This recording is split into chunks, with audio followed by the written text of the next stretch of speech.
Hi, this is Coralla Ficklin McLean. Welcome, WYLCONE.com.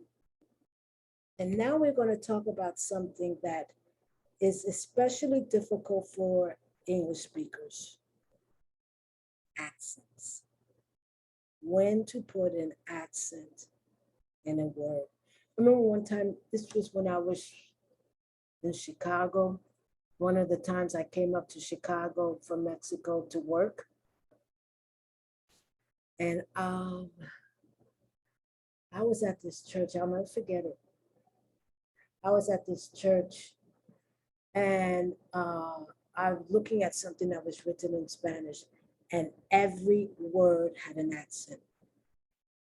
I even saw one word that had two accents, and it was obvious the person had no idea how to use accents in Spanish. But because in English, a lot of times, a lot of people think it's exotic, or when they think of Spanish or when they think of French, they think of accents. They just put the accent, not having any idea how it's used, not understanding that the accent has meaning. It's almost part of the alphabet. It can change the way a word is said. The same in French.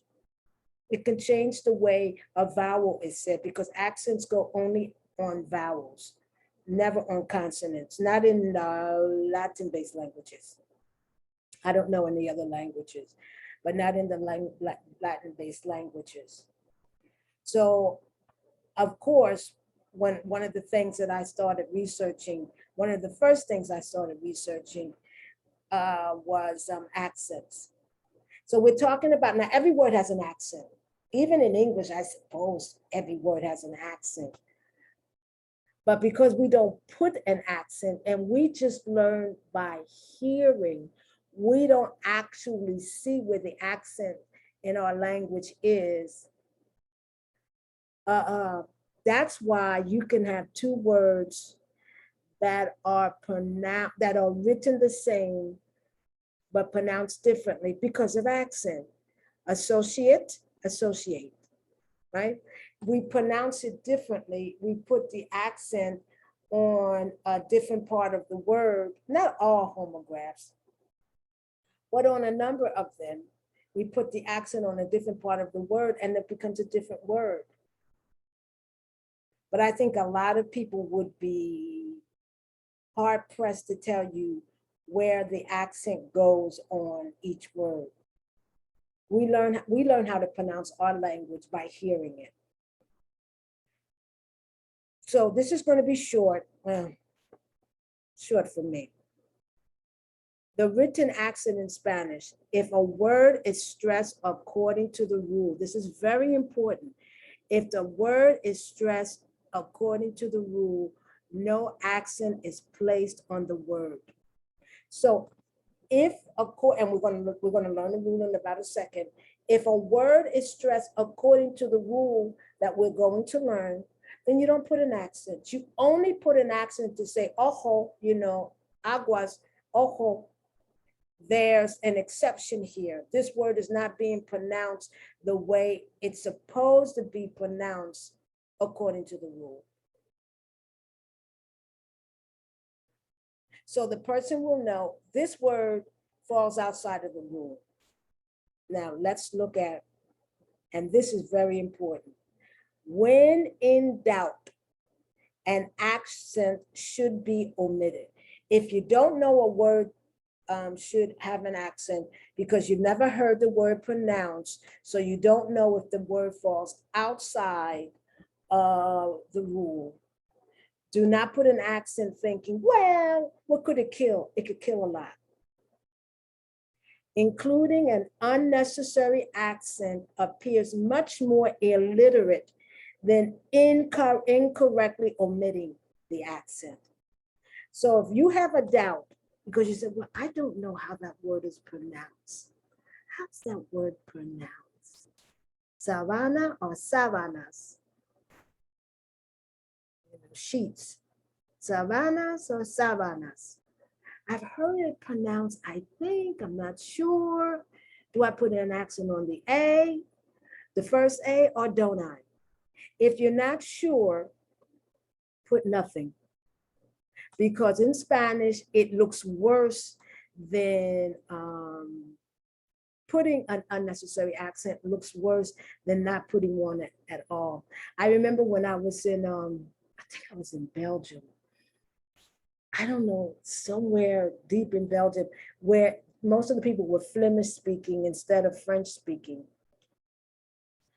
And I remember seeing stores or storefronts or whatever, and they had the apostrophe, and the store or whatever was written in English, and they had the apostrophe with a T. No, they had an apostrophe with something. And I said, what is the reason of that apostrophe? And I think they think it looks romantic or exotic, like we think accents look romantic and exotic. I don't think it was Flemish, but I could be wrong. Just like if you put an unnecessary apostrophe, it doesn't look romantic or exotic. The first thing your question is, well, I guess that person doesn't know how to use apostrophes. All right, so let's look at the rule. And we're talking about putting written accents in Spanish, because otherwise when you're pronouncing the word, you're putting the accent there, and if it's following the rule. If a word ends in a vowel or in N or S, because N and S are used a lot in Spanish, just like vowels are. Not all words contain N or S. All words contain a vowel, but they're very important, these letters, N or S. The stress falls on the next to the last penultimate syllable. I know the word penúltimo in Spanish, but I never learned that word until I learned Spanish. Then I saw that word penultimate or penultimate. No, ultimate. Penultimate. Okay, I never use it next to the last. So it's not the last syllable, it's the next to the last syllable. See, I'm having problems in English pronouncing a word in English that I really haven't heard that much. In Spanish, you hear penúltimo. You hear that, but penultimate, you hear it, I guess, sometimes. All right, so let's look at it. So what I have here highlighted in blue is the last syllable. And then you can see highlighted also is the next to the last syllable. Abismo. Right? That's the first syllable. Bis is the next to the last syllable. Abismo. And mo is the last syllable. Boy, no. Boy, no. Boy is the first syllable. So I hope this doesn't confuse you. If it's only a 2-syllable word and it ends in a vowel, it doesn't matter whether the vowel is hard or soft, and it ends in a vowel, then it's the first syllable that is stressed. But that only is if it's a 2-syllable, because think about it. There's the last syllable, and then there's the first syllable, 2 syllables. So the next to the last syllable in a 2-syllable word is the first syllable, right? Bueno, cuente, tribu, huelga. These are words, 2-syllable words, and the next to the last syllable is the syllable that's stressed. Iguala. E, one syllable. Gua, next syllable. La. So the next to the last syllable would be gua. Iguala. Oponerse. Next to the last syllable. Ner. Cuente. Oh, I already gave you that. Next to the last, it's the first syllable. Cool. Two syllables. Culpa. It's not culpa. It's culpa. All right. Also, good words to know. All of this can help you with your vocabulary.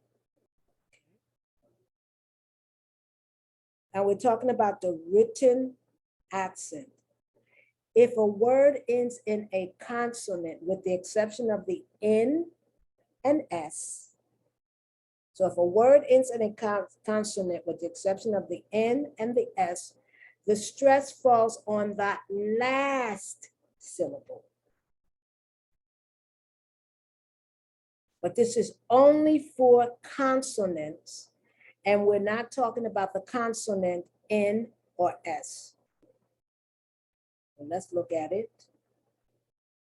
Igual, general, gentil, paz, hablar, all infinitive verbs.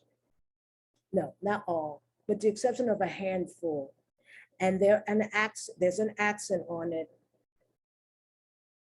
in the infinitive where a verb ends in either the AR, IR, IR, ER, AER, AR. The accent, unless those 5 or 6 verbs, the accent is on the last syllable because it ends in the R, and the R is a consonant. Arroz, feliz, reloj, tomar. So let's look at it. Let's look at it. It all depends on how the word ends. If the word ends in a vowel, I, A, E, O, U, or the consonant N, or the consonant S, the accent, which is not written, falls on the next to the last syllable. Habla, habla, come, coma. If the word ends in a consonant, with the exception of the N and the exception of the S, then the natural accent, not the written accent, the natural accent is on the last syllable. Igual, beber, demandar, Islam, reloj. And it's going to take time for your ears to get used to it, but your ears will get used to it if you hear it enough. And if you put the accent anywhere else, you're going to say, that word needs an accent. But it's going to take time, especially for English speaker who's not used to taking in consideration where the stress is in a word. Okay, we're going to talk about strong vowels and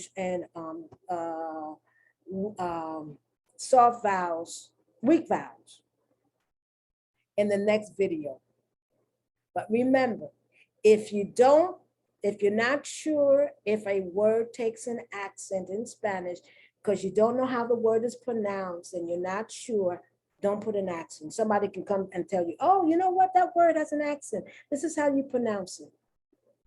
Because your writing will look worse if you put the accent and it's incorrect than omitting the accent. Omitting the accent can be bad though, because it's part of grammar. It makes a difference. You know, there's a difference between, well, let me give it a tomo y tomó. There's a difference. There's a difference. I'm not saying don't put the accent because it's not important, because the accent is very important in Spanish. It's very, very important in French. It's part of the language. It's part of when a person sees a word, what they understand the word to mean, to be.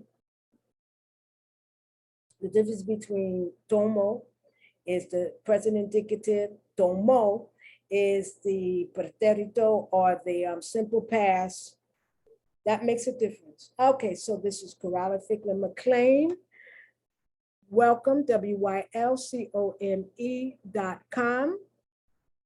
Thank you for coming to my site. Thank you for coming to my videos. You know, if you feel that this is of any help, I would appreciate if you could subscribe. Thank you. So let me start sharing. Thank you very much and have a good day. Bye.